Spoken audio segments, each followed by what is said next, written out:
اعوذ باللہ من الشیطان الرجیم بسم اللہ الرحمن الرحیم السلام علیکم ورحمۃ اللہ وبرکاتہ۔ دعا کرتا ہوں میرے مسلمان بہن بھائی دنیا کے کسی بھی کونے میں ہوں، خیر و عافیت سے ہوں۔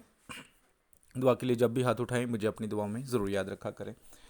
اکثر لوگ استخارے کا بولتے ہیں، واٹس ایپ پر جب میسج کرتے ہیں جی استخارہ کروانا ہے، تو سب سے پہلے میں نے سب کو کہا تھا کہ استخارہ خود کیا کریں۔ آج اسی لیے ایک اور ویڈیو بنا رہا ہوں کہ آپ اپنے کام کے لیے استخارہ خود کریں، زیادہ بہتر ہے۔ جو لوگ آن لائن استخارہ کے لیے آپ کو کہہ رہے ہوتے ہیں وہ اصل میں سارے ایک جیسے نہیں ہیں، اس فیلڈ میں اچھے برے ہیں بہت سارے۔ اکثر عورتیں اپنے بچوں کے لیے، والدین اپنے بچوں کے لیے روتے ہیں جی ہم نے استخارہ بھی کروایا تھا لیکن پھر بھی ڈیورس ہوگی، کاروبار کے لیے استخارہ کیا تھا لیکن پھر بھی نقصان ہو رہا ہے، بیرون ملک جانے کے لیے استخارہ کیا تھا ٹھیک آیا تھا، لیکن پوچھا جائے کس نے کیا تھا، کسی سے کروایا تھا، کیونکہ اکثر لوگ استخارہ نہیں کرتے، آپ سے پیسے لے لیتے ہیں اور استخارہ نہیں کرتے۔ تو سب سے پہلے تو اگر آپ استخارہ خود کر لیں تو بہت اچھی بات، اگر نہیں کر سکتے مجھے کروانا چاہیں تو 650 روپے ہدیہ ہوگا، میں نے پہلے بھی بتایا تھا، میں کروا کے دے دیا کروں گا۔ اگر آپ خود کر لیں تو بہترین ہے، اسی لیے آج ایک ویڈیو بنا رہا ہوں استخارے کے لیے۔ یہ ایک بہت مجرب استخارہ ہے کہ جس میں آپ چوری شدہ مال کے بارے میں پتہ کرنے کے لیے کر سکتے ہیں، اگر کوئی گم گیا ہے عورت یا مرد، بچی یا بچہ، اس کا پتہ کرنے کے لیے استخارہ کر سکتے ہیں۔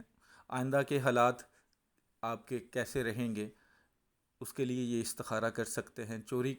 چور جس نے چوری کی ہے وہ کس حال میں ہے اس کے بارے میں پتہ کرنے کے لیے، کسی کام کے کرنے یا نہ کرنے میں کہ اس کو کریں یا نہ کریں اس کے لیے کر سکتے ہیں۔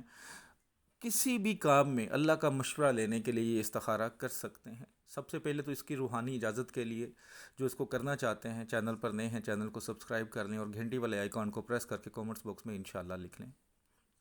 یہ استخارہ آپ کسی بھی دن یعنی کہ رات میں کر سکتے ہیں۔ کرنے کا طریقہ بہت آسان ہے، وہ بتا دیتا ہوں کہ آپ نے رات جب آپ کو لگے کہ اب میں نے کوئی کام نہیں کرنا، چاہے عورت ہے چاہے مرد ہے، جب اسے لگے کہ میں نے استخارہ کرنا ہے، اب میرا کوئی کام نہیں ہے، اب میں فری ہوں، تو طہارت کریں یعنی کہ غسل کر لیں، کپڑے اچھی طرح خوشبو لگا کے پہن لیں، صاف ستھرے کپڑے ہوں، جدھر آپ نے سونا ہے وہ جگہ بہت صاف ستھری ہونی چاہیے، بیڈ ہے تو بالکل پاک ہونا چاہیے۔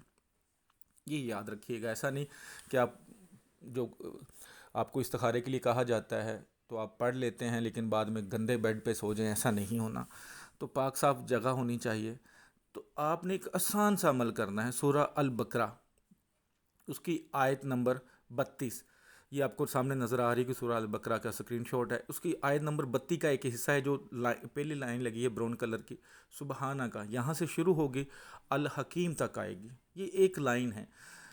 اس کو آپ نے 101 بار پڑھنا ہے، اول آخر 11 بار درود شریف، 101 بار پڑھنا ہے اس آیت کے حصے کو، اور اول آخر 11 بار درود شریف پڑھ کے پھر آپ نے درود شریف پڑھتے ہی سو جانا ہے۔ درود شریف پڑھتے رہیں جب تک نیند نہیں آتی، لیٹے رہیں، درود شریف پڑھتے رہیں، انشاءاللہ تعالیٰ آپ کو نیند آئے گی، اور پہلی ہی رات میں انشاءاللہ تعالیٰ آپ کو خواب میں سارا کچھ نظر آ جائے گا جس نیت سے آپ کریں گے۔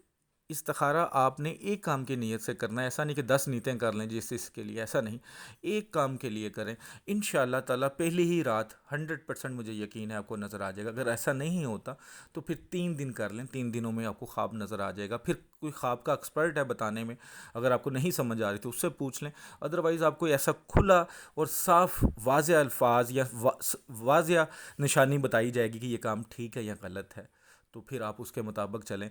استخارہ کرواتے ہیں، اگر وہ غلط آتا ہے تو پھر اس کام کو کبھی نہ مت کریں، اگر ٹھیک آتا تو پھر پوری کوشش کریں۔ کچھ لوگ ایسے ہوتے ہیں استخارہ کروا لیا برا بھی آیا، جیسے رشتوں میں، نہیں جی پھر بھی ہم نے عمل کرنا ہے، تو ذرا اس چیز سے خیال رکھیں۔ اسکرین پہ میرا واٹس ایپ نمبر نظر آتا ہے، جب آپ ویڈیو کوئی بھی دیکھتے ہیں تو کوئی کام ہوتا ہے تو بس وائس میسج یا لکھیں، کال نہ واٹس ایپ پر کیا کریں کائنڈلی، کیونکہ کال کرنے سے دوسروں کا ٹائم ضائع ہوتا ہے۔ دعاؤں میں یاد رکھیے گا۔ السلام علیکم ورحمۃ اللہ وبرکاتہ۔